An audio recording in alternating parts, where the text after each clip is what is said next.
Hey guys, welcome back to my channel. Hope you are doing good. तो आज की video में we will discuss about some reading tips of different types of question जितनी मुझे आती हैं, जिससे कि you can enhance your band score. So without wasting much time let's start the video. और ये वीडियो थोड़ा ज़्यादा डिले हो गया क्योंकि I just landed 2 days before. तो सबसे पहले टाइप ऑफ क्वेश्चन है ट्रू फॉल्स। तो ट्रू फॉल्स में बहुत ज़्यादा बच्चों को प्रॉब्लम आती है, मतलब मुझे भी बहुत ज़्यादा प्रॉब्लम आई थी फॉल्स और नॉट गिवन में। तो उसके लिए मैंने क्या किया था, सबसे पहली बात तो कि आपको उसको पूरा हिंदी में समझ लेना है, क्योंकि मैं इतनी महान, हम सब भी इतने महान नहीं कि मतलब इंग्लिश में ही समझ लें और इंग्लिश में फिर उसका आंसर दे दें। तो ट्रू फॉल्स को हमेशा पहले मैं हिंदी में समझती हूँ और फिर जो भी लाइन हो रही है उसको वर्ड टू वर्ड मैच नहीं, मतलब पूरे सेंटेंस का मीनिंग सेम होना चाहिए। एंड तक जो भी पूरा सेंटेंस है उसका मतलब हिंदी में सेम आना चाहिए। तो उसके लिए आप कई सारी वर्कशीट्स डाउनलोड कर सकते हैं जिसमें बस ट्रू फॉल्स ही हों। तो अगर आप, जैसे कि आपने एक वर्कशीट करी जिसमें 30 ट्रू फॉल्स हैं, तो आप ये करो कि वो 30 के 30 करेक्ट हों। जब आपकी पूरी वर्कशीट ट्रू फॉल्स की सही होने लग जाएंगी, और ये काफ़ी सारी वर्कशीट नेट पर है, आप डाउनलोड कर लेना, वहाँ से देख लेना। तो जब ये 30 की 30 वर्कशीट्स सही होने लग जाएंगी, 30 क्वेश्चन सारे वर्कशीट के, तो ट्रू फॉल्स इंप्रूव हो जाएंगे। फिर जब आप रीडिंग में करोगे तो रीडिंग में भी कोई प्रॉब्लम नहीं आएगी। तो next type of question is MCQ।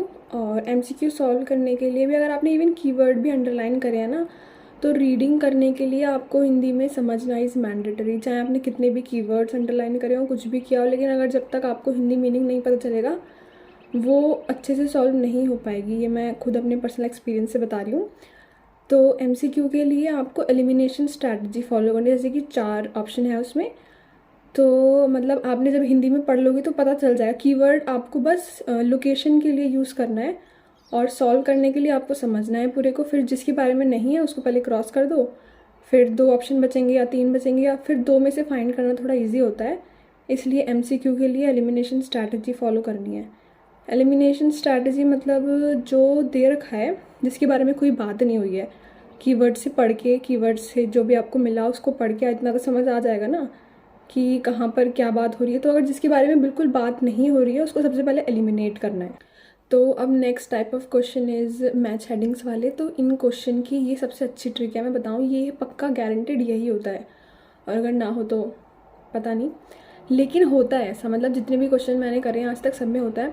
तो मैच हेडिंग्स का, जैसे इतना बड़ा आपके पास पैराग्राफ है, तो पैराग्राफ की स्टार्टिंग की 2 लाइन और एंड की 2 लाइन में आपने जो भी, मतलब जो स्टेटमेंट दे रखी हैं उसमें से आपने जो भी कीवर्ड अंडरलाइन करा है वो कीवर्ड ही होगा या फिर उसका सिनोनिम होगा। आप स्टार्टिंग की और लास्ट की 2 लाइन ही पढ़ें, पूरे पैराग्राफ को पढ़ के टाइम वेस्ट ही होता है। और इसको हम तब करते हैं, मतलब जैसे कि उसमें एक पैराग्राफ में ट्रू फॉल्स हुआ और MCQ हुआ, फिर आएगा सबसे लास्ट में मैच हेडिंग्स करना होता है, क्योंकि बाकी क्वेश्चन सॉल्व करते टाइम हमने बाकी पढ़ लिया होता है ना, तो फिर इससे आसानी होती है कि कहाँ क्या था। और ये पक्का वर्क करेगा कि स्टार्टिंग की 2 लाइन और लास्ट की 2 लाइन। तो इस स्ट्रैटेजी को फॉलो करना, कीवर्ड अंडरलाइन करना, और कीवर्ड का कोई ना कोई सिनोनिम, कीवर्ड अगर आपको ना मिले तो सिनोनिम ज़रूर ही मिलेगा। और वो ऐसा भी होता है ना, which of the paragraph contain the following information, वो भी ऐसे मैच हेडिंग्स के होते हैं। उसके लिए भी आपको पूरा पैराग्राफ पढ़ना पड़ता है, उसमें भी सिनोनिम मिल जाते हैं, लेकिन पैराग्राफ आपको पूरा पढ़ना पड़ेगा। तो उसके लिए अपनी रीडिंग की स्पीड बढ़ानी पड़ेगी।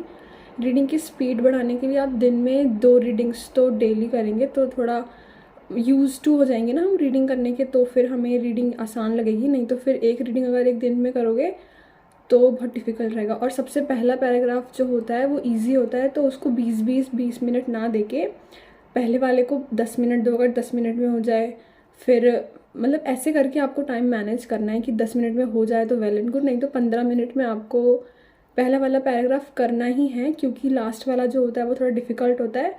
तो स्टार्टिंग से ही आपको उसके लिए टाइम बचा कर रखना है।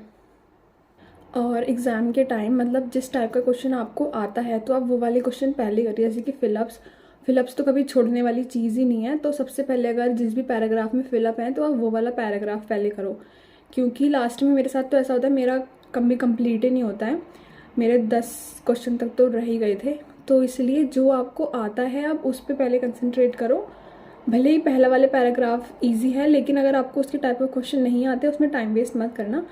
और लास्ट में MCQs अगर मतलब कुछ नहीं हो रहा है, एलिमिनेशन स्ट्रैटेजी फॉलो करने के बाद किसी 2 ऑप्शन में आप कंफ्यूज हैं तो एक ना एक ज़रूर लिख देना, कोई भी, क्योंकि छोड़ना तो नहीं चाहिए।